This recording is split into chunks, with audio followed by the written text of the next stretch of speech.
जय जगन्नाथ नमस्कार। आम पौराणिक भाषा यूट्यूब चैनल को आपण मानक स्वागत करुछु। आसंतु पौराणिक कथारे राधाष्टमी व्रतर रहस्य सहित संपूर्ण पूजा विधि जानिबा।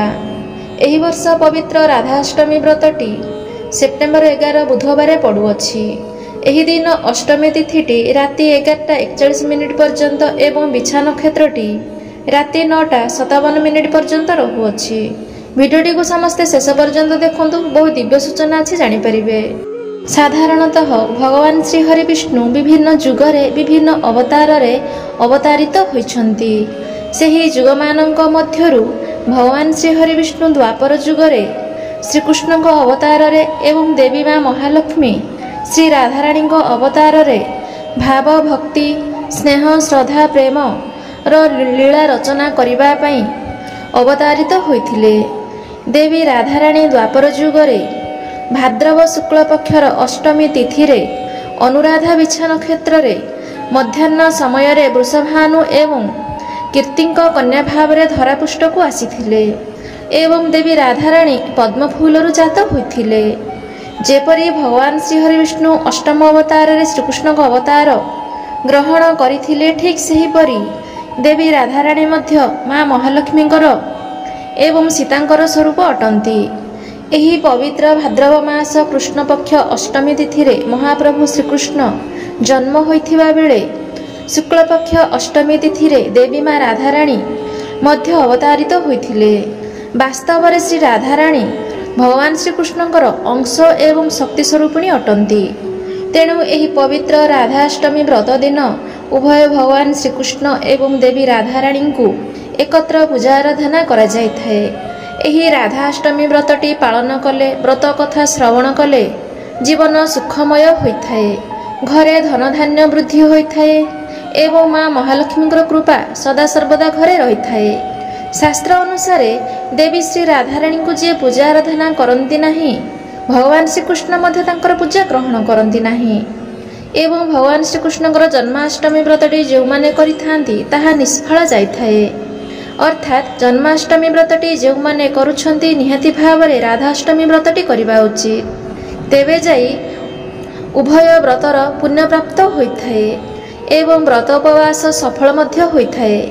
एही दिन श्री राधाराणी को जेते निष्ठारे आग्रहरे पूजा आराधना करिवे, माँ महालक्ष्मींकर सेते निकटतर होई परिबे।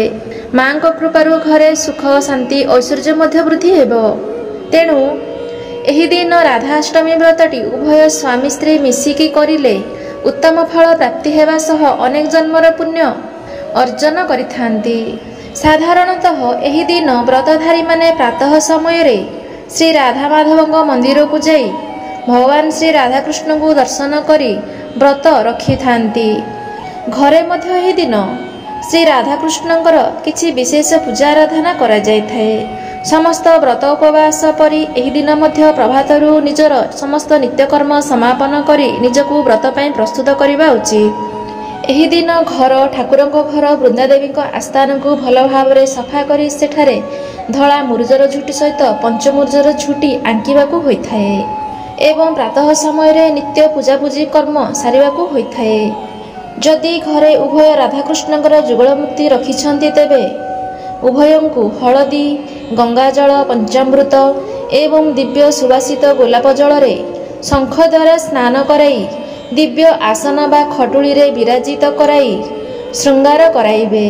कारण श्रीजीव राधा माधव श्रृंगार प्रिय अटंती, अलंकार प्रिय अटंती। तेणु एही दिन दिव्य अलंकार दिव्य वस्त्र श्रृंगार आदि रे उभयंकु सज्जित करिबा उचित। जेहेतु एही दिन देवींकर जन्मोत्सवर दिन अटे, सेही दृष्टिरु चाहिले मध्य राधा माधव को ए दिन झुलणारे विराजित करी पूजा आराधना मध्य करि परिबे। झुलणाटी को सुवासित फूल रे सज्जित करिवे एवं उभयंकु मध्य सुवासित फूल लागी करी दयना दुर्लभा मध्य लागी करिवे एवं भगवान श्रीकृष्ण को तुलसी मध्य लागी करिवे एवं भगवान निकट में धूप दीप लागी करी राधाष्टमी व्रतर पूजाटी को विधि विधान रे आरंभ करिबा उचित। श्री राधा माधव को प्रथमे प्रदोष काल रे बालभोगरे पाचिला फल कोली मिठा द्रव्य लागी करि पारिबे एवं मध्याह्न धूपरे राधाष्टमी व्रतर वास्तव पूजाटी करा जायथाए। तेणु ମଧ୍ୟାହ୍ନ ସମୟରେ ପୁନଶ୍ଚ ଧୂପ ଦୀପ ଲାଗି କରି ପୂଜା ପାଇଁ ପ୍ରସ୍ତୁତ ହୋଇ ପୂଜା କାର୍ଯ୍ୟ ଆରମ୍ଭ କରାଯାଇଥାଏ। କଳସଟିଏ ସ୍ଥାପନା କରି ପଞ୍ଚୋପଚାର ବିଧିରେ ପୂଜା କାର୍ଯ୍ୟ ସରଳ ବିଧିରେ ପଞ୍ଚୋପଚାର ବିଧିରେ ଆରମ୍ଭ କରାଯାଇଥାଏ।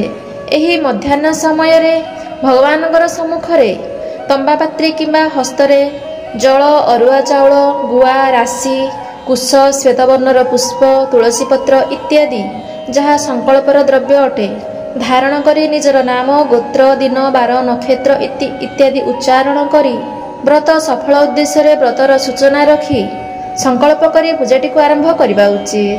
ମଧ୍ୟାହ୍ନ ଧୂପରେ ମଧ୍ୟ କ୍ଷୀରି, ପୁରୀ, ଉଖୁଡ଼ା, ମିଠା ଦହି, ରାବିଡ଼ି, ପାଚିଲା ଫଳ ଭୋଗ ସ୍ୱରୂପରେ ଲାଗି କରିବେ।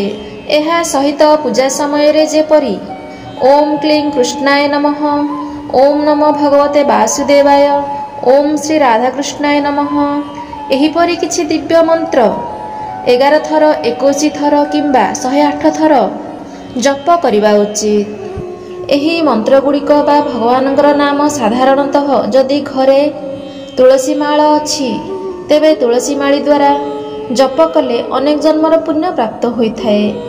ଏହା ସହିତ ଉଭୟ ରାଧାକୃଷ୍ଣଙ୍କର ଜନ୍ମ କଥା, ଶ୍ରୀ ରାଧାରାଣୀଙ୍କର ଜନ୍ମ ଚରିତ୍ର କଥା ଶ୍ରବଣ କିମ୍ବା ପଠନ କଲେ ପୂଜା ସମୟରେ ବ୍ରତ ଉପବାସ ସାର୍ଥକ ହୋଇଥାଏ। ମାନନା ଅନୁସାରେ ଜନ୍ମଲୀଳା ଓ ଜନ୍ମଚରିତ ପଠନ କିମ୍ବା ଶ୍ରବଣ କଲେ ମନୁଷ୍ୟ ପୁନର୍ଜନ୍ମ ପାଇନଥାଏ ବୋଲି ବିଶ୍ୱାସ ରହିଅଛି ଏବଂ ପୂଜା ଅନ୍ତିମରେ ଆଳତି ପୁଷ୍ପାଞ୍ଜଳି ଲାଗି କରି ଉଭୟ ଯୁଗଳମୂର୍ତ୍ତିଙ୍କୁ ମନବାଞ୍ଛା ସିଦ୍ଧି ଉଦ୍ଦେଶ୍ୟରେ ନିଷ୍ଠାର ସହ ଭାବଭକ୍ତିରେ ପ୍ରଣାମ କରନ୍ତୁ। ଯେଉଁମାନେ ଏହି ଦିନ ନିଷ୍ଠାରେ ଉଭୟ ଯୁଗଳମୂର୍ତ୍ତିଙ୍କୁ ପୂଜା ଆରାଧନା କରିଥାନ୍ତି ଭଗବାନ ଶ୍ରୀହରି ବିଷ୍ଣୁ ଏବଂ ଦେବୀ ମା ମହାଲକ୍ଷ୍ମୀଙ୍କର ଅଶେଷ କୃପା ପ୍ରାପ୍ତ କରିଥାନ୍ତି। ଘରୁ ଦୁରାରୋଗ୍ୟ ଦୂର ହେବା ସହ ସଂସାର ସୁଖମୟ ହୋଇଥାଏ। ତେଣୁ ଯେଉଁମାନେ ବ୍ରତ ରଖୁଛନ୍ତି ପୂର୍ବଦିନ ରାତ୍ରିରେ ଅନ୍ନ ଭୋଜନ କରିବେ ନାହିଁ ଏବଂ ବ୍ରତ ଦିନ ନିର୍ଜଳା ରହି ବ୍ରତ ପୂଜାଟି କରିବେ। ଯେଉଁମାନେ ନିର୍ଜଳା ରହିବେ ନାହିଁ ପୂଜା ସମାପନ ପରେ ପୂଜାରେ ଲାଗି ହୋଇଥିବା ଭୋଗକୁ ଗ୍ରହଣ କରିପାରିବେ ଏବଂ ତ୍ରିସନ୍ଧ୍ୟାରେ ମଧ୍ୟ ଭଗବାନଙ୍କ ନିକଟରେ ମିଷ୍ଟାନ୍ନକୁ ଭୋଗ ଭାବରେ ଲାଗି କରି ଧୂପ ଦୀପ ଦେଇ ପୂଜା ଆରାଧନା କରିବା ଉଚିତ।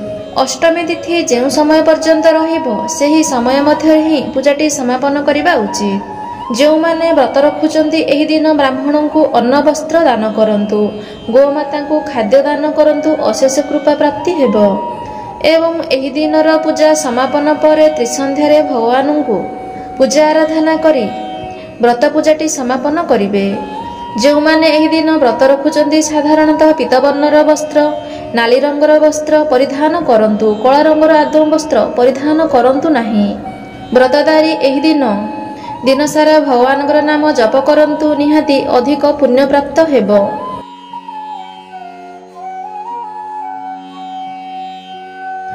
ଏ ଥିଲା ରାଧାଷ୍ଟମୀ ବ୍ରତର କିଛି ଦିବ୍ୟ ସୂଚନା। ଯଦି ଆପଣମାନଙ୍କୁ ଆମର ଏହି ସୂଚନାଟି ଭଲ ଲାଗିଥାଏ ନିହାତି ଭିଡ଼ିଓଟିକୁ ଲାଇକ୍ କରିବେ, ସେୟାର କରିବେ ଏବଂ ଭିଡ଼ିଓକୁ ନେଇ ନିହାତି ଗୋଟିଏ କମେଣ୍ଟ କରିବେ ଏବଂ ଏହିପରି କିଛି ଦିବ୍ୟ ଆଧ୍ୟାତ୍ମିକ ସୂଚନା ଦେଖିବା ପାଇଁ ନିହାତି ଆମ ଚ୍ୟାନେଲକୁ ଗୋଟିଏ ସବସ୍କ୍ରାଇବ୍ କରନ୍ତୁ। ଜୟ ଜଗନ୍ନାଥ।